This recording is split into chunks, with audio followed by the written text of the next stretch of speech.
Ethan Cole was a quiet man of the open plains, the kind of cowboy who spoke more with his eyes than with words. He had spent most of his 30 years under the burning Arizona sun, herding cattle, fixing fences, and watching the endless horizon. People said he was a man of few needs, just his horse, a little land, and peace. But inside him lived a heart that carried both kindness and loneliness. He often rode between two tribal lands, the Apache and the Comanche. The Apaches lived among the red rocks and high canyons, proud and protective of their people. The Comanche, known for their horses and bravery, lived across the river where the wind carried songs of drums and prayers. Ethan respected both sides. He traded with them, helped fix saddles, and carried supplies. He treated everyone with fairness, earning trust from both tribes. But in the middle of kindness sometimes comes confusion, and confusion can change a man's life forever. One summer evening, after a long cattle drive, Ethan rode into a small village near the Apache border. There was a celebration that night, a harvest gathering filled with laughter, firelight, and music. The stars above were clear, and the sound of drums echoed through the desert air. Ethan wasn't much for dancing, but the people there had always welcomed him kindly, so he stayed. Among the dancers was a young Apache woman named Tala. She was quiet and gentle, known for her soft songs and the way she cared for injured animals. She had often seen Ethan pass by their village on horseback. To her, he seemed like the kind of man her people rarely met, a man who didn't look down on them. That night, Tala approached him shyly, offering him a cup of cool corn drink. Her smile was simple and innocent. Ethan, tired and grateful, accepted it and thanked her warmly. They spoke for a while about horses, the stars, and how dry the summer had been. When she laughed, he noticed how her eyes sparkled like the moonlight over the river. As the night grew darker, people danced and the music slowed.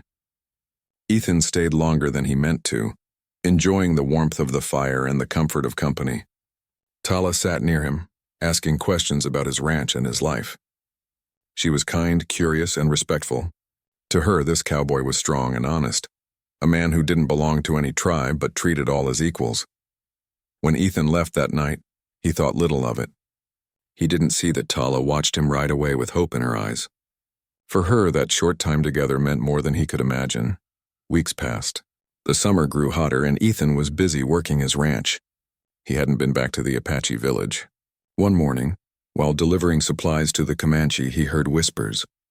The old trader who knew both tribes pulled him aside and said quietly, "Ethan, something's happened at the Apache camp. They say a girl there, Tala. She's expecting a child. And they say it's yours." Ethan froze. His heart pounded in disbelief. "That can't be true," he said, shaking his head. But the trader's eyes were steady. "They believe it is." For a long while, Ethan said nothing. He sat on a rock, staring at the distant mesas, hearing the wind move through the sagebrush. His thoughts were tangled with guilt, confusion, and fear. He had never meant to hurt anyone. He respected their ways deeply. But now one evening's closeness, one act of kindness that might have been misunderstood, had become a storm. That night, Ethan couldn't sleep. He sat by the fire outside his cabin, his face buried in his hands. In his heart, he knew he had to face whatever truth waited for him. He wasn't the kind of man who ran away. He would go to Tala's village, speak to her family, and do what was right. 2 days later, Ethan rode to the Apache settlement. The people watched him approach with cold eyes. Some muttered under their breath. He dismounted quietly, removed his hat, and asked to speak with Tala's father. Koa was a tall man with gray hair and eyes like sharpened flint. He stood in front of his daughter's home, his arms crossed. "Cowboy," he said in a firm voice, "you come to speak of your mistake?" Ethan nodded. "I came to take responsibility," he said softly. "I didn't mean to hurt her. I want to do what's right." Koa's face didn't soften. "Words are easy," he said. "My daughter carries shame and life in her belly. You live free beyond the river, but she will bear the whispers." Tala came out then, her hands resting gently over her stomach. She looked frightened but calm. "Father," she said quietly, "he didn't force me. I went to him. I believed he cared." Ethan looked at her and saw innocence mixed with sorrow. "Tala," he said gently, "I'll make sure you and the child are cared for. I'll bring food, clothes, anything you need." Her father was silent for a long moment. Then he said, You may stay near our lands, but you will build your shelter where we can see your honesty. You will work, not talk. Ethan nodded in acceptance. I'll do it. That evening, as the sun turned the sky red, Ethan began cutting wood and setting stones near the edge of the Apache land. Children watched him from afar. Women whispered. Men judged silently, but Ethan said nothing. He worked through the dust and sweat, feeling the weight of every mistake, every rumor. At night, he sat near the fire, hearing coyotes cry in the distance. He wondered what his life had become. Once he dreamed of a quiet home, maybe a wife who shared his laughter and days. Now he was a stranger among people who doubted him. Still, he came every morning with supplies. He brought corn, wool blankets, and medicine. Tala accepted them with quiet gratitude. Sometimes she spoke softly about the child growing inside her. Ethan listened, never turning away, though every word cut deep with guilt and responsibility. But as he stayed among the Apache, another set of eyes watched him from the hills, the eyes of a Comanche girl named Naji. Naji was strong, proud, and kind-hearted. She had known Ethan for years, since he helped her tribe during a harsh winter by sharing cattle feed and mending saddles. Many times she rode beside him across the plains, laughing and talking about the stars and the spirits of the land. She thought their bond was special, quiet, unspoken, but strong. When she heard the whispers that Ethan had gotten an Apache girl with child, her heart sank like a stone in the river. She didn't show her pain in public, but at night she sat by the fire, silent, watching the sparks rise into the dark sky. She wondered how a man she trusted could make such a mistake. Still, part of her refused to hate him. Deep inside, Naji believed there was more to the story, something that came from misunderstanding, not cruelty. She remembered the way Ethan helped others, the way he treated her people with respect. Maybe he's lost, she thought quietly, like a man walking without stars. Ethan, meanwhile, carried his burden day after day. Though he did what he could for Tala, he felt the distance growing between him and everyone else. White settlers avoided him. Apache men watched him carefully, and even the Comanche stopped inviting him to trade gatherings.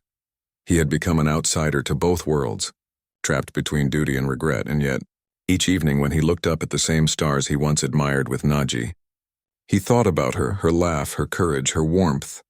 He wondered if she now despised him, or if she still understood his heart.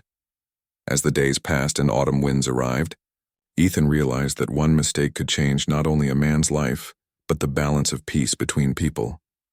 And somewhere across the plains, Naji, the Comanche girl he silently loved, was already making a decision that would soon surprise everyone. The morning sun spread soft light across the desert hills as Ethan Cole tightened the saddle on his horse. He had spent the night in silence thinking about what Tala's father Koa had said. His hands were rough, his back sore, but his mind was heavier than any work he had ever done. The Apaches didn't trust him. The settlers whispered behind his back. And the Comanche, who once greeted him with friendship, had begun keeping their distance. Still, Ethan stayed. He believed that running away would only prove the whispers true. He wanted to show that he meant every word he had promised, that he would care for Tala and her unborn child, even if the world turned its back on him. He began building a small shelter near the edge of the Apache village. Each morning he cut wood from the canyon trees, carried stones from the riverbed, and worked until the sun fell low. The sound of his hammering echoed through the valley. Some men watched from a distance, whispering in their native tongue, their faces unreadable. Others pretended he didn't exist, but Ethan didn't care about judgment anymore. He cared only about doing what was right. Tala sometimes came to watch him work. Her steps were slow now, her stomach gently round. She would bring him water and bread, and he would thank her quietly. There were no romantic words between them, only a quiet understanding of responsibility. Ethan often saw sadness in her eyes, but also courage. She was not angry at him. She only wished the child would be born into peace. One afternoon, Koa approached him as Ethan hammered the last beam of the shelter. The elder stood tall, his face marked by years of wind and war. "You are still here," Koa said in a low voice. Ethan wiped his sweat and nodded. "I said I'd stay." "You work hard," Koa continued, looking at the small home. "But work alone doesn't clean the heart." "I know," Ethan said softly. "But maybe it shows what the heart is trying to say." Koa studied him for a moment and then turned to leave. But before walking away, he said, My daughter says you bring her calm. That is more than most men do. For that, I will not chase you away." It wasn't forgiveness, but it was a beginning. Days passed into weeks, and slowly, the Apache people began to accept his quiet presence. Some even nodded at him while passing. The children grew curious and sometimes approached his camp, asking about his horse or his tools. Ethan showed them how to fix a saddle or carve wood. He smiled when they laughed. It reminded him that life still had good left in it. But peace never lasts long when gossip rides faster than the wind. One day, as Ethan returned from gathering supplies in town, he noticed a few Comanche riders waiting near the river. He recognized their colors and symbols. Among them was a young warrior named Rano, who had once traded horses with him. Rano's eyes were cold now. "Ethan Cole," Rano called out as the cowboy approached. "You used to be welcome among us." "Not anymore." Ethan stopped his horse and said calmly, "I know what you've heard." "Everyone's heard," Rano spat. "You dishonored yourself with the Apache girl. You bring shame where there was respect." Ethan didn't raise his voice. "I didn't plan for this to happen. But I'll raise the child. I'll be there for her." Rano glared at him. "Your words mean nothing. You think two tribes will forget so easily? The Comanche women now whisper your name with anger, especially one." At that, Ethan's heart sank. He didn't need to ask who Rano meant. Naji. The riders turned and galloped away, leaving dust in their wake. Ethan sat still for a long time, watching the river shimmer in the light. He felt the distance between him and Naji like a deep canyon that no bridge could cross. That night, he couldn't sleep again. He remembered the first time he met Naji years ago. She was strong-willed, always ready to speak her mind. When he helped her tribe during a hard winter, she had said, "One day I'll repay your kindness, Cowboy." Her voice had been filled with warmth. Now, that same voice probably spoke his name with disappointment. A week later, the Apache village prepared for a rain dance ceremony. The drought had lasted too long, and people hoped for the blessing of water. Ethan was invited, not because they forgot his mistake, but because Tala asked for him to be there. She wanted him to see that the child growing inside her was part of something bigger than guilt. He stood quietly at the edge of the circle as the drums began. Men sang ancient songs and women danced gracefully under the clouded sky. Tala, wearing a light shawl, smiled at him gently before joining the others. For the first time in months, Ethan felt something like peace. As the ceremony ended, thunder rolled in the distance. People cheered as a few drops of rain began to fall. Ethan lifted his hat and looked to the dark sky with gratitude. But as he turned, he saw a familiar figure standing near the trees, a young Comanche woman on horseback. It was Naji. His heart jumped. She sat tall, her long black hair braided with red thread, her eyes steady and unreadable. She didn't smile. She didn't wave. But she didn't turn away either. Ethan slowly walked toward her, unsure what to say. The rain grew heavier, and the smell of wet earth filled the air. "Naji," he said softly, stopping a few feet away. She looked at him for a long moment. "You've changed," she said. "Your face carries too much sadness now." "I made mistakes," he admitted. "But I'm trying to do what's right." Naji nodded slightly. "I know you are." "That's why I came," Ethan frowned, confused. "Why?" "To see if you're still the man I thought you were," she said quietly. For a while, neither spoke. The rain fell harder, running down their faces. Finally, Naji said, "I should hate you, Ethan Cole, but I can't, not yet." Her voice trembled just slightly. "Maybe because I know your heart isn't full of lies. Maybe because I still remember the man who helped my people without asking anything in return." Ethan lowered his head, feeling both pain and hope mix inside him. "I never meant to hurt anyone, Naji, least of all you." "I believe you," she said, her tone steady. "But belief doesn't stop the pain." Before he could reply, she pulled the reins and turned her horse toward the hills. "You'll see me again," she said before riding away through the rain. Ethan stood there, soaked and silent, watching her disappear. He knew something had shifted in her heart, but he couldn't tell if it was forgiveness or something more dangerous. Over the next few days, Ethan noticed more Comanche visitors at the Apache village. They brought gifts and news, and sometimes Naji's name was mentioned. It seemed she had begun speaking to both tribes, asking them to stop feeding hatred and let peace grow. Her courage surprised many, even the elders. One evening, Koa came to Ethan's camp again. "The Comanche girl," he said, "she defends you." Ethan looked up in surprise. "Defends me?" "Yes," Koa said with a small smile. "She says a man who stays to fix his mistakes is better than one who hides from them." I did not expect such wisdom from the young. Ethan didn't answer. His heart was full of mixed emotions, gratitude, confusion, and quiet admiration. That night he looked across the valley and saw a small light in the distance, a Comanche campfire. He wondered if Naji sat beside it, thinking of him as he thought of her. The child was not yet born, but already this mistake was changing more than one life. It was changing hearts, families, and even the fragile peace between two nations. And somewhere deep in Ethan's heart, he began to feel something new. A small spark of hope that maybe his life, broken by guilt, could still become something good. But that hope would soon be tested when both tribes began to demand answers, each in their own way. The winter wind swept through the desert valley like a sigh, carrying with it the smell of pine and smoke. Ethan Cole stood outside the small cabin he had built near the Apache village, rubbing his hands together for warmth. The fire inside glowed softly through the cracks in the wood where Tala rested, her belly round with life. He looked at the stars overhead and whispered a quiet prayer, not to ask for anything, but to thank the heavens that he had somehow made it through another day. Each sunrise was both a gift and a test. The people still looked at him with mixed feelings, but they no longer turned away when he passed. Some even nodded politely now. That was enough for him. The sound of footsteps behind him broke his thoughts. When he turned, he saw Tala standing in the doorway, holding a blanket around her shoulders. "You should sleep," she said softly. "It's too cold to stand outside." Ethan smiled faintly. "I've worked in colder weather than this. I'm just thinking." "Thinking doesn't make the wind stop," she replied with a small smile. "Come inside." He followed her in and added more wood to the fire. Tala sat down slowly on the rug near the flames, her face calm but tired.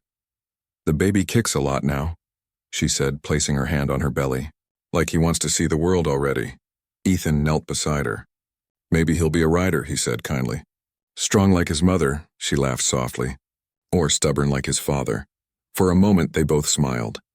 But then the silence returned. That kind of silence that comes when people have more thoughts than words. Ethan felt guilt still sitting heavy on his chest. He respected Tala deeply, but he knew in his heart that what bound them was duty, not love. He wanted to do right by her and the child, yet his heart often wandered to the thought of Naji, the Comanche woman who had come to see him in the rain. He had not seen her since that day, but her words stayed with him. "You'll see me again." Weeks passed and winter grew harsher. Ethan spent most days hunting small game, chopping wood, and keeping Tala warm. The village respected his hard work, but many were still cautious around him. Then one morning, as he carried firewood back to the cabin, a familiar voice stopped him in his tracks. "Ethan Cole," the voice called gently. He turned and froze. Naji was standing near the corral, her horse behind her, dust rising around its hooves. She looked different now, older somehow, calmer, her face strong against the wind. Her long, dark hair was tied with red and blue feathers, the colors of peace between tribes. Ethan's heart beat faster. "Naji," he said, surprised. "You came back." "I said I would," she replied simply. They stood there for a moment, the wind rustling between them. He didn't know what to say first. "You shouldn't be here," Ethan finally said. "If the Apaches see you—" "They already did," she interrupted softly. "They know I came in peace." Ethan hesitated, unsure. "Why?" "Because it's time someone spoke the truth," she said. Tala came out of the cabin, her blanket wrapped tight around her. Her eyes widened when she saw Naji. For a moment, the two women simply looked at each other, the Apache mother and the Comanche visitor. No hatred, no shouting, just silence filled with 1,000 unspoken thoughts. Finally, Naji approached slowly and bowed her head. "I came to see the woman who carries his child," she said gently. "You are strong." Tala blinked, surprised by her calmness. "You speak kindly for someone who should hate me." "I don't hate," Naji said softly. "Hate makes women weak and men foolish. I came because I want to understand." Ethan stood speechless, watching two worlds meet in front of him. He felt small compared to their quiet courage. Tala invited Naji inside, and the three of them sat by the fire. Naji placed a small bundle on the floor, herbs, wool, and a silver bead necklace. "For your child," she said. "In my tribe, we give gifts for new life. It means hope." Tala looked down at the necklace, touched. "You didn't have to do this." "I wanted to," Naji said. "Because I know how it feels to love a man who carries too much guilt." Ethan's breath caught. The words hit him like the wind after a storm. Naji's eyes met his, steady, sad, and honest. Tala understood then what those words meant. She didn't get angry or jealous. Instead, she sighed quietly. "So it's true," she said. "You love him?" Naji nodded slowly. "I do, but I also see what he's trying to do for you. That's why I came, not to take him away, but to stand beside truth." The room was silent. The fire crackled. The desert wind moaned outside the wooden walls. Finally, Tala spoke again, her tone gentle. "You're brave to come here. Most would rather stay quiet." "Silence doesn't heal wounds," Naji replied. "It only hides them." Ethan looked between them both, feeling something change in the air, something pure and humbling.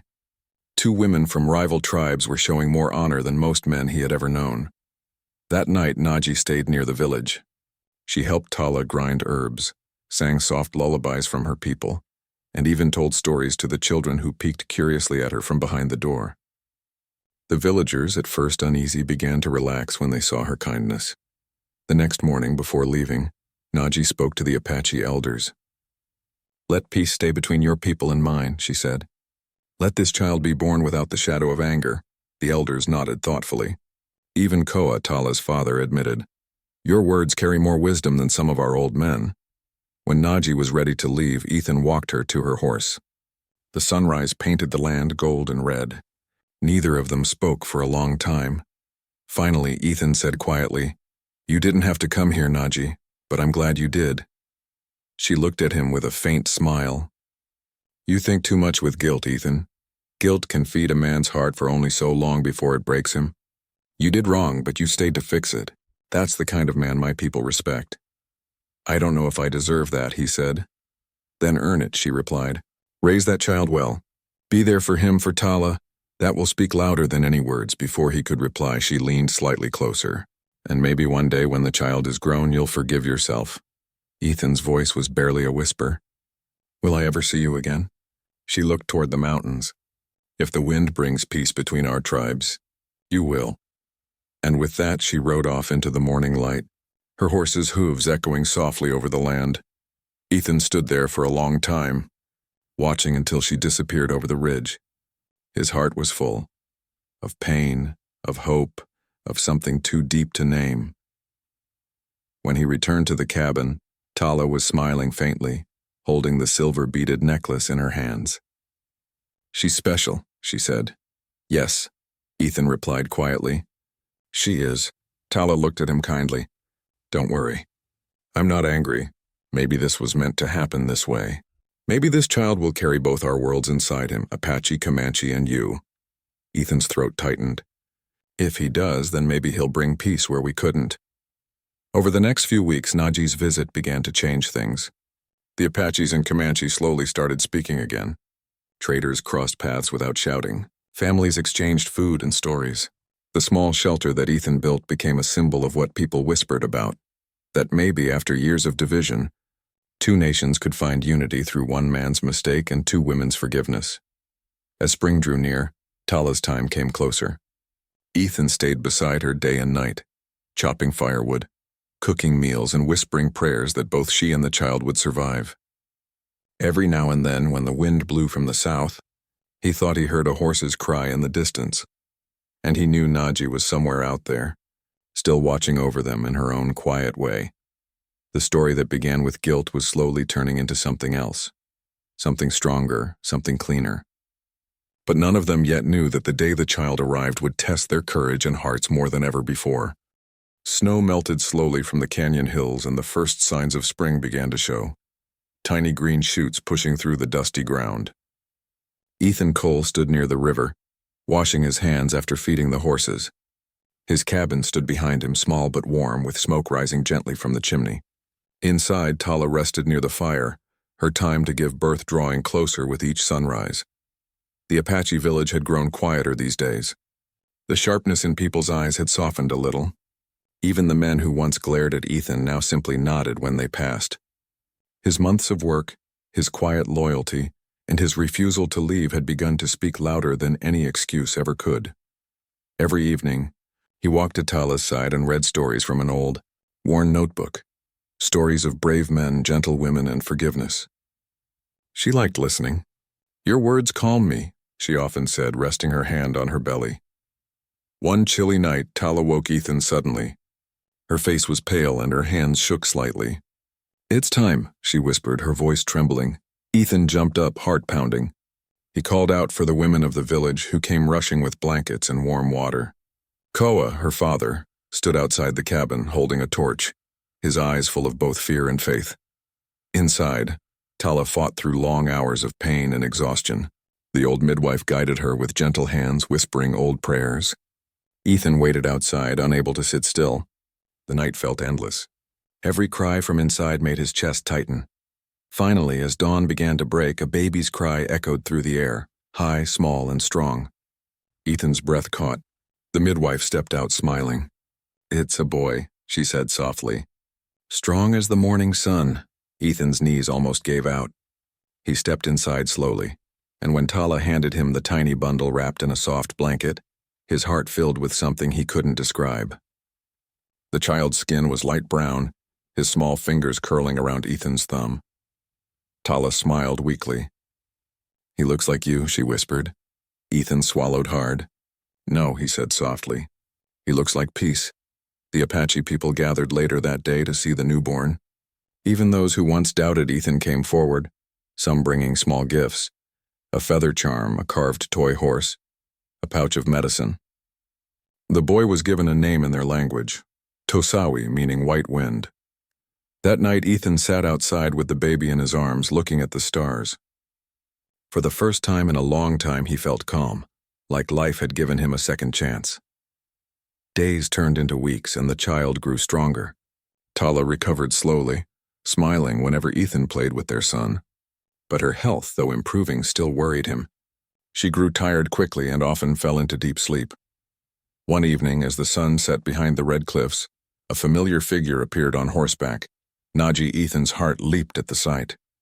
She dismounted quietly, her dark hair glinting in the fading light. "I heard the child was born," she said softly. "I brought a gift." She handed him a small leather pouch filled with crushed herbs and a carved wooden rattle painted with tribal symbols. Ethan smiled gratefully. "You didn't have to come all this way. I wanted to see him," she said, stepping closer. "And to see if you kept your promise." Ethan laughed lightly. "I did. He's healthy and strong." Tala, hearing voices, came to the doorway holding the baby. When she saw Naji, she smiled weakly. "You came?" "Yes," Naji replied, her eyes softening. "I came to meet the little one who has changed two worlds." She reached out her hand and Tala placed the baby in her arms. Naji looked down at the child, her face calm and full of wonder. "He carries both our people in his blood," she whispered. "Apache, Comanche, and the heart of a cowboy. Maybe he will be the bridge that our elders always talked about." Tala smiled faintly. "He already is." The three of them sat together for a while, watching the sunset paint the valley in gold and orange. It was quiet, peaceful, the kind of moment that didn't need words. As night fell, Tala grew tired and went inside to rest. Naji stayed by the fire with Ethan, the baby asleep beside them. The air smelled of wood smoke and spring rain. "I've been speaking with the Comanche elders," Naji said after a long silence. "They want to make peace with the Apache again. Too much blood has been spilled over pride." Ethan looked at her with surprise. "You did that?" "I only reminded them that peace doesn't come from warriors," she said softly. "It comes from mothers and children." He nodded slowly, respect shining in his eyes. "You've done more for both tribes than I ever could." Naji smiled faintly. "You forget, Ethan, you're part of this too. You chose to stay when you could have left. You faced the shame and made it something better. That's courage." Her words warmed him more than the fire. "Sometimes I still wonder if I deserve any forgiveness," he said. "Forgiveness isn't earned," Naji replied gently. "It's given when hearts are ready to heal." The wind blew softly through the camp, carrying the cry of a coyote in the distance. They sat in silence for a while longer, until Naji finally stood up. "I'll return in a few days," she said. If you need help with Tala or the baby, send a rider. Ethan nodded. Thank you, Naji. When she rode off into the night, Ethan watched until her silhouette vanished behind the hills. He turned toward the cabin and saw Tala standing at the door, smiling. She loves you, Tala said quietly. Ethan looked down, unsure what to say. She cares about peace, he answered. Tala shook her head gently. No, Ethan, she loves you, but she's too proud to ask for what she wants. He didn't reply. He only stepped forward and took her hand. You need rest, he said softly. Don't think about anything else tonight. The next morning, Tala's fever began. It started small, a little heat on her forehead, a soft cough, but by evening it grew worse. Ethan rode quickly to the Comanche camp to find Naji. When he arrived, breathless and covered in dust, Naji was already preparing herbs and bandages. I knew this might happen, she said calmly. The birth took much of her strength. Come, we'll go together. They rode through the night, the moon lighting their path. When they reached the cabin, Tala was lying weakly by the fire, her face pale but peaceful. Naji knelt beside her, mixing herbs into a warm drink. For 3 days, the two of them, Ethan and Naji, took turns caring for Tala. Ethan held her hand. Naji changed the cloth on her forehead and sang soft songs to keep her spirit strong. It was a strange, quiet unity. One woman healing another, both connected by the same man, yet without jealousy or anger. On the 4th morning, Tala opened her eyes and smiled faintly. I saw him, she whispered. Ethan leaned close. Who? My grandfather, she said softly. He told me the boy will bring peace. Ethan's heart trembled. You're going to be fine, Tala. You're strong. She smiled again, weakly but peacefully. Promise me you'll raise him to know both sides of his blood. Promise me you'll teach him kindness, I promise, Ethan said, his voice shaking. Naji held Tala's hand gently. Rest now, she whispered. You've done enough. Tala closed her eyes and drifted into sleep. Her breathing steadied, her fever broke, and slowly strength returned to her face. When she awoke the next morning, the sun was shining. The fever had passed. Naji smiled in relief, and Ethan let out a deep breath he didn't realize he'd been holding. For the first time in months, the cabin was filled with laughter. Tala fed the baby, Naji cooked by the fire, and Ethan fixed a broken chair outside, humming a soft tune. That evening, as the stars appeared, the three of them sat together again. Tala held the baby in her arms, Naji beside her, and Ethan leaned against the doorway, watching them both. It was a strange family, not made by tradition or rules, but by understanding, forgiveness, and something deeper than either tribe had ever seen before. And somewhere in that desert night, peace truly began, not through a treaty or a war, but through a child who carried 3 worlds within his tiny heart. Spring turned to summer, and the Arizona sky grew wide and blue again. The winds carried the scent of sagebrush and new rain. Ethan Cole stood outside the cabin one early morning, holding his son, little Tasawi, in his arms. The child was almost a year old now, with curious eyes and a soft laugh that could melt the hardest heart. His small fingers reached for the rising sun as if he wanted to touch it. Life had settled into a strange, peaceful rhythm. Tala had regained her strength. Though her body was still thin and her steps careful, her spirit was calm. She smiled often and spoke softly, her heart full of love for her child. Every few weeks, Naji would visit from her Comanche camp. She brought herbs, milk, and sometimes wildflowers that grew along the river. When she came, the air seemed brighter. She played with the baby, taught him songs from her people, and helped Tala with the housework. The Apache and Comanche tribes had slowly begun to talk again. It started with trade, food for horses, hides for tools, but soon it turned into something greater. People who once eyed each other with suspicion now shared fires, stories, and laughter. The birth of Tasawi had become a sign among them, proof that 2 nations could share one destiny. Ethan often wondered how one mistake had led to so much healing. He had lived most of his life believing peace came from strength, but now he knew it came from the courage to admit wrongs and stay to make them right. One evening, as the sun painted the desert in gold and red, Ethan, Tala, and Naji sat outside together watching the child play with a stick in the dirt. He was babbling to himself, waving the stick like a sword, while the 2 women laughed softly. He thinks he's already a warrior, Tala said with a tired chuckle. He will be. Naji replied gently, but not the kind who fights with weapons. He'll fight with his heart, Ethan smiled, listening to their words. Then maybe he'll grow up to be wiser than his father, he said quietly. Tala turned to him, her eyes warm. You've done more than most men would, Ethan. Don't keep punishing yourself. He looked at her, humbled. You still forgave me after everything. I don't know if I'll ever deserve that. Tala smiled faintly. Maybe forgiveness isn't about who deserves it. Maybe it's about freeing your own heart. For a moment, silence covered them like a soft blanket. The only sound was the wind moving through the grass and the child's laughter echoing across the open land. As night fell, they lit a small fire. The stars appeared one by one, brighter than lanterns. Naji sang an old Comanche lullaby, her voice soft and deep, wrapping around the child like a gentle wind. Ethan closed his eyes and listened. Her voice carried something ancient, sadness, love, and hope all mixed together. When the song ended, she said quietly, I've spoken to my people. They want to meet with the Apache elders to sign a peace pact by the river. They say it's time. Ethan looked up in surprise. A peace pact? Truly? Naji nodded. Your son's birth has changed many hearts. They call him Little Bridge, the child who brought two tribes together. Tala smiled weakly, pride shining in her tired eyes. Then maybe the world will be kinder for him than it was for us. The days that followed were busy. Both tribes began preparing for the great meeting by the river.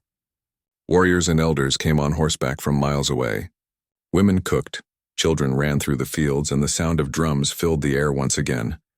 This time not for war, but for unity. Ethan helped build wooden benches for the ceremony. He carved one special seat near the front for Tala, who was still weak but insisted on being there. Naji worked beside him, translating between both languages, ensuring every detail was fair and peaceful. Finally, the day arrived. The sky was clear and the river shimmered like glass. People from both sides gathered in a wide circle, their faces filled with curiosity and cautious hope. At the center stood Koa, the Apache elder, and Chief Tanawi, the Comanche leader. They faced each other for a long, quiet moment. The wind carried the sound of the river, as if the earth itself was listening. Then Koa spoke first. For years we have lived as enemies. Today we end that. We were taught that pain divides us, but this child, he pointed toward Tosawi held proudly in Ethan's arms, has shown that life can unite us. Chief Tanawi nodded and placed his hand over his heart. This boy carries both our blood. Let him grow in peace so our grandchildren will not know war. People clapped and cheered. Tears filled many eyes. Ethan felt his chest swell with emotion as he held his son high for all to see.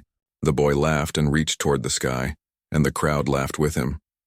Later, as the drums beat and the dance began, Tala sat quietly by the fire, smiling as she watched the people celebrate.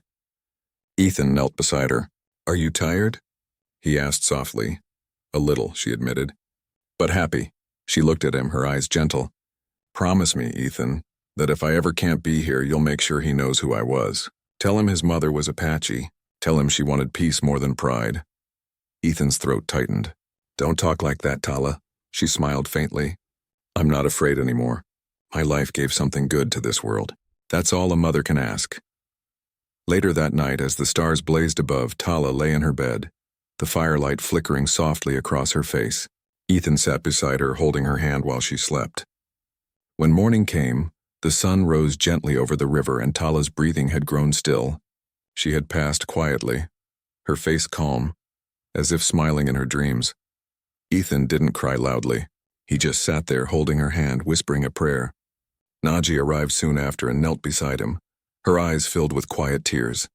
Together they buried Tala beneath the tall cedar tree by the river, the same river where peace had been made. They placed flowers and stones around her grave, and Ethan whispered, "Thank you for giving us peace." Days later, Naji stayed to help him raise the child. Though grief still lived in Ethan's heart, the sound of Tosawi's laughter filled the emptiness. Slowly, the pain softened into memory. Years passed, and the boy grew strong and bright. He learned to ride horses like his father, hunt like his Apache grandfather, and speak the Comanche language from Naji. He became a bridge between two worlds, just as his mother had hoped. Ethan's hair turned gray and the lines on his face deepened. but his eyes still carried the calm of a man who had learned what life truly meant. Not perfection, but forgiveness. Not pride, but peace. Every evening he sat by the cedar tree where Tala rested. Sometimes Naji sat beside him, their silence speaking more than words. They were no longer young, but something deeper had grown between them. A friendship built on respect, kindness, and shared love for the same child. One evening, when Tasawi was nearly a man, he asked, "Father, why do people still talk about you and my mother?" Ethan smiled softly. "Because mistakes can become miracles if you face them with truth." The boy nodded, thoughtful. "And Miss Naji?" Ethan looked toward the hills where Naji was riding with the younger children. "She's part of that miracle too," Tosawi grinned. "You should marry her," Ethan chuckled. "Some things don't need names, son. They just need hearts that stay." As the sun dipped below the horizon, painting the land in shades of orange and gold, Ethan watched his son ride across the open fields, the same fields where he once carried guilt, fear, and love tangled together. Now they carried peace. And in that quiet moment, as the wind whispered through the grass, Ethan Cole understood that his story wasn't one of shame, but of redemption. He had hurt, he had healed, and he had learned that sometimes the wrong road leads a man exactly where he was meant to be. Under the vast Arizona sky, the cowboy, the Apache mother, and the Comanche woman had written a story no one would forget. A story of love that turned into peace, of mistakes that turned into hope, and of one small boy who carried 3 worlds in his tiny, beating heart. And so the legend of Little Bridge lived on, reminding all who heard it that even broken hearts can build new worlds, if they have the courage to stay.